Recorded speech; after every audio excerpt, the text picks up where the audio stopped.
Namun सल्लल्लाहु रसूलिल करीम अम्मा बाद फ़ौज़ुबिल्लाहि मिनश्शैतानिर्रजीम बिस्मिल्लाहिर्रहमानिर्रहीम अस्सलामु अलैकुम वरहमतुल्लाहि वबरकातुहू। मैं हूँ कीम आसिफ़ अली राव।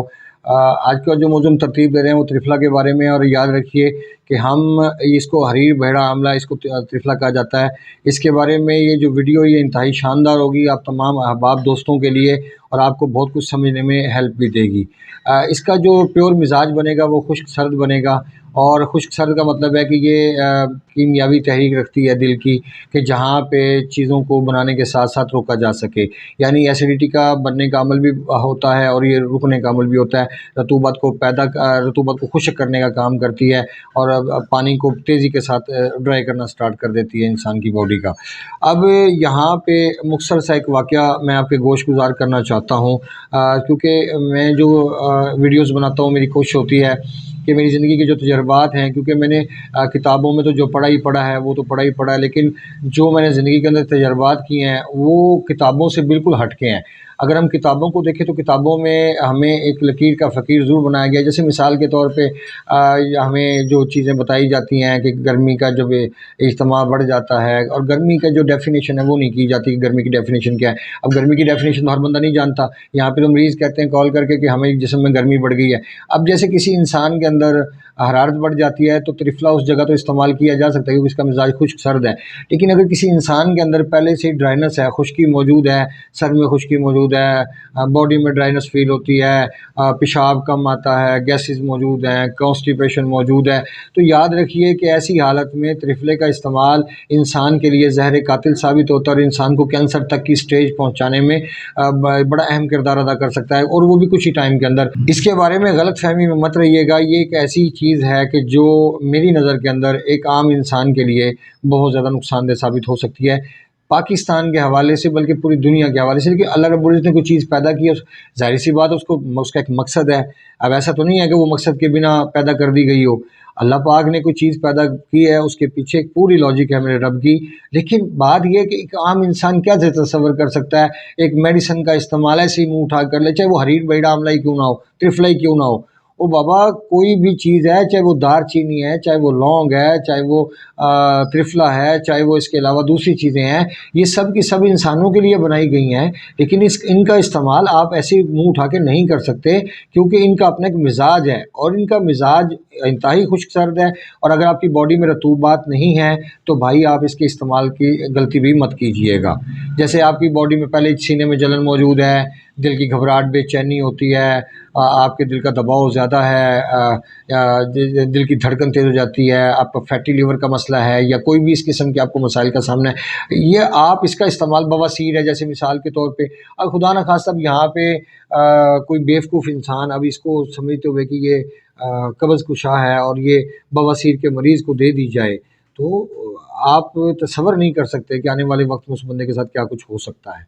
वक्ती तौर पे तो ये कब्ज़ खोल देगा, इसमें कोई शक नहीं, आपको पखाने भी आ जाएंगे 2-3, लेकिन उसके बाद जो जिस्म का पानी ड्राई हो जाएगा, खुश्की बढ़ती चली जाएगी और एंड आपके दिल का दबाव इस हद तक बढ़ जाएगा कि वो आपको आपके जिगर की शरियानों को भी ब्लॉक कर दे, और आपकी जो दिल की जो दिल के वाल्व हैं उनको भी दबाव दे के श्रिंक कर दे, और इंसान को हार्ट अटैक जैसे मसाइल का भी सामना करना पड़ जाए।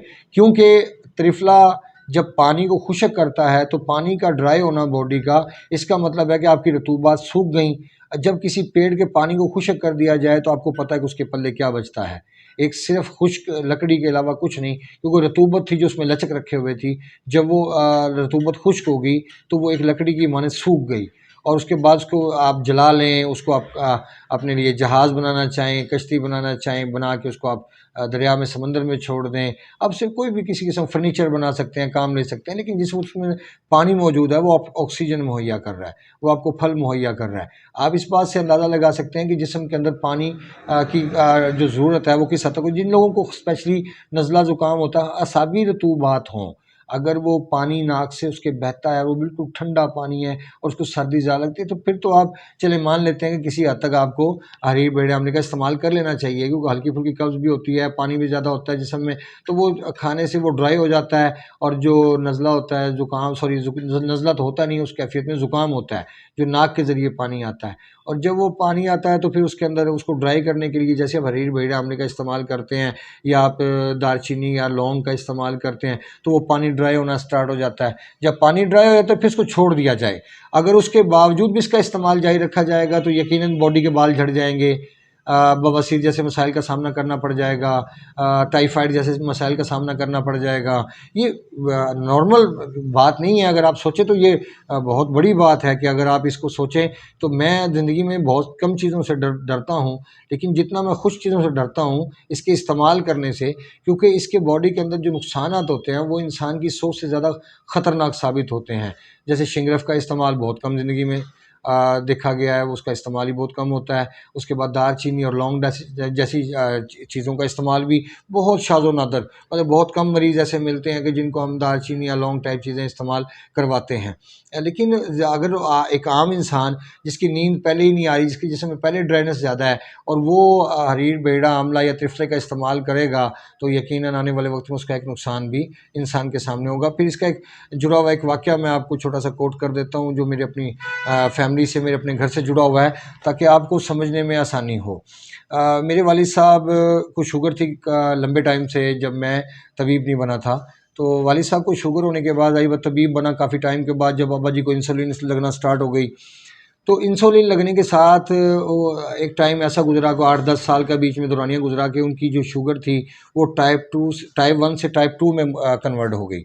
जब वो टाइप 2 में कन्वर्ट हुई तो फिर गैसेस रहना स्टार्ट हो गई, कॉन्स्टिपेशन होना स्टार्ट हो गई और तबीयत मुसलसल अपसेट रहना शुरू हो गई। तो यहाँ पे मैंने उनको एडवाइस दी कि आप इंसुलिन ड्रॉप कर दीजिए और आप ज़्यादातर कोशिश कीजिए कि आप खजूर का इस्तेमाल या आप गर्म पानी में शहद का इस्तेमाल, इन चीज़ों का इस्तेमाल कीजिए और बकरे की यखनी या देसी मुर्ग़ की यखनी का इस्तेमाल कीजिए और आप ये छोड़ दीजिए रोटी, दही, दूध और इंसुलिन बंद कर दीजिए। तो वो दही भी खाते थे, बाज़ वक़्त जब तबीयत अपसेट होती दही के साथ नाश्ता कर लेते थे।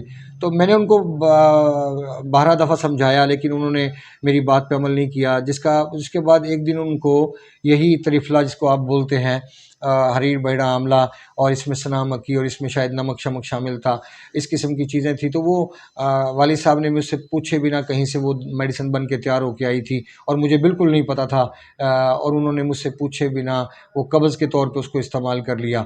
अब अब्बा जी की तबीयत चूँकि पहले ही ख़राब थी और पहले ही वो प्रॉब्लम में चल रहे थे, जैसे ही उन्होंने ये पाउडर यूज़ किया तो रात-रात में 2 से 3 मरतबा मोशन आया। अगले दिन उनका जिगर वाला हिस्सा जो है, ये हमारा जो जिगर होता है राइट पसली के नीचे, ये वाला हिस्सा हमारा बाहर निकल आया और जब बाहर कम से कम इतना कह लें कि आप 4 इंच 5 इंच वो बाकी पेट से बाहर निकल आया। तो जब वो मेरे पास आए तो उन्होंने आके मुझे दिखाया तो मैं बहुत परेशान हुआ, क्योंकि वो इंडिकेटर था कि आने वाला हालात जो उनसे वो अच्छे नहीं, और वक़्त ने साबित किया कि वाक़ई हालात अच्छे नहीं थे। तो उनका जब डॉक्टरों ने मैंने उनका ट्रीटमेंट स्टार्ट किया तो कुछ ही दिनों में स्वेलिंग ख़त्म हो गई, बट उन्होंने मुझसे जो प्रॉमिस किया था कि वो डॉक्टर के पास नहीं जाएँगे, उन्होंने तोड़ दिया। डॉक्टर के पास गए, अल्ट्रासाउंड करवाया, उन्होंने सीटी स्कैन रिकमेंड कर दिया, उन्होंने सीटी स्कैन करवाया। सीटी स्कैन करवाने के बाद डॉक्टरों ने जवाब दे दिया सीएमएच वालों ने कि ये आप ले जाएँ, हम कुछ नहीं कर सकते, क्योंकि कैंसर है ये और जिगर की पोर्टल वेन के ऊपर ट्यूमर बन चुका है। फिर उनका एंड वो फिर बॉल हमारी कोर्ट में वापस आई और फिर हमने ट्रीटमेंट स्टार्ट किया। 2 माह के अंदर वालिद साहब ऐसे हो गए कि जैसे कभी बीमार ही ना थे। तबीयत ठीक चल रही थी, सब कुछ ठीक चल रहा था, लेकिन उन्होंने फिर वही गड़बड़ स्टार्ट कर दी कि ज़ुबान नहीं रोक पाए अपनी। उन्होंने पेप्सी, घर में मेहमान आए हुए हैं, पेप्सी के 2-4 घूँट लगा लिए, 7 अप के 2-4 घूँट। डॉक्टर तो कहते हैं कि जो शुगर का मरीज़ है 7 अप पी सकता है, हम तो बिल्कुल तसव्वुर नहीं कर सकते। हाँ, शुगर टाइप 1 है जहाँ पे कॉन्स्टिपेशन नहीं है, वहाँ पे तो बिल्कुल यूरिन ज़्यादा आता है, तो आप कुछ किसी हद तक 7 अप को घूँट-घूँट करके पिला सकते हैं, लेमन भी दे सकते हैं, ऑरेंज भी दे सकते हैं, एप्पल भी दे सकते हैं, नो डाउट। लेकिन ये इख्तियार एक आम इंसान के पास नहीं है कि वो किस वक़्त कहाँ किस चीज़ को इस्तेमाल करेगा। उसको एहतियात से काम लेना चाहिए। अब उसके बाद उन्होंने क्या किया, जैसे ही उन्होंने ये काम स्टार्ट किए और फिर जब मुझे मिसेज़ बताती हैं कि जब आप घर आते थे तो वो चीज़ें छुपा लेते थे। जब उन्होंने को 10-12 दिन 15 दिन उन्होंने बदपरहेज़ी की, उसके बाद वही जो ट्यूमर तहलील होता जा रहा था, उसको पावर मिलना स्टार्ट हो गई, वापस आ गया। फिर पेट में पानी पड़ा, फिर उसको ख़ारिज किया, फिर वो जनाब चीज़ों को हैंडल करते-करते खैर मैं अक्सर बात ये है कि अपने वालिद साहब को मैं बचा नहीं पाया, क्योंकि ये चीज़ें ऐसी हैं जहाँ सीएमएच वालों ने जवाब दे दिया, वहाँ पे कम से कम 6 माह तो इलाज के चाहिए, मिनिमम भी अगर हम टाइम दें तो 6 माह चाहिए, 6 माह से ज़्यादा का वक्त, क्योंकि मुकाबला कैंसर के साथ है और ये कोई मजाक नहीं है कि बच्चों का खेल नहीं है। क्या अगर हम इन चीज़ों को इतना आम समझें और जब जब दिल किया मुंह उठा के कोई किसी भी चीज़ का इस्तेमाल कर लिया, खुदारा स्पेशली यूट्यूब के ऊपर बैठे हुए बहुत सारे लोग ऐसे हैं जो टोटके बयान करते हैं, इन चीज़ों से बचिए, क्योंकि ये हमारी ज़िंदगी के लिए, मैंने बहुत सारे लोगों का नुकसान होते देखा है, मैंने ज़िंदगी तबाह होते देखी है।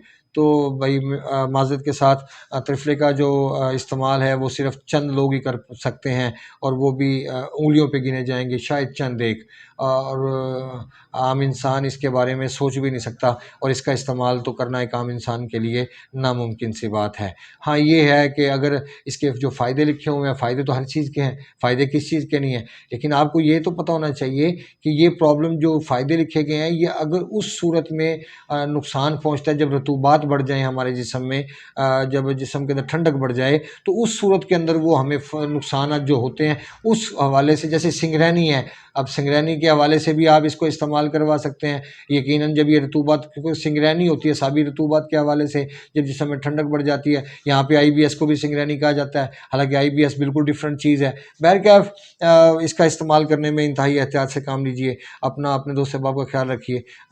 मिलते हैं इंशाल्लाह मज़ीद इन्फॉर्मेटिव वीडियो के साथ। वमा अलैना इल्लल बलागुल मुबीन। अस्सलामु अलैकुम वरहमतुल्लाहि वबरकातुहू।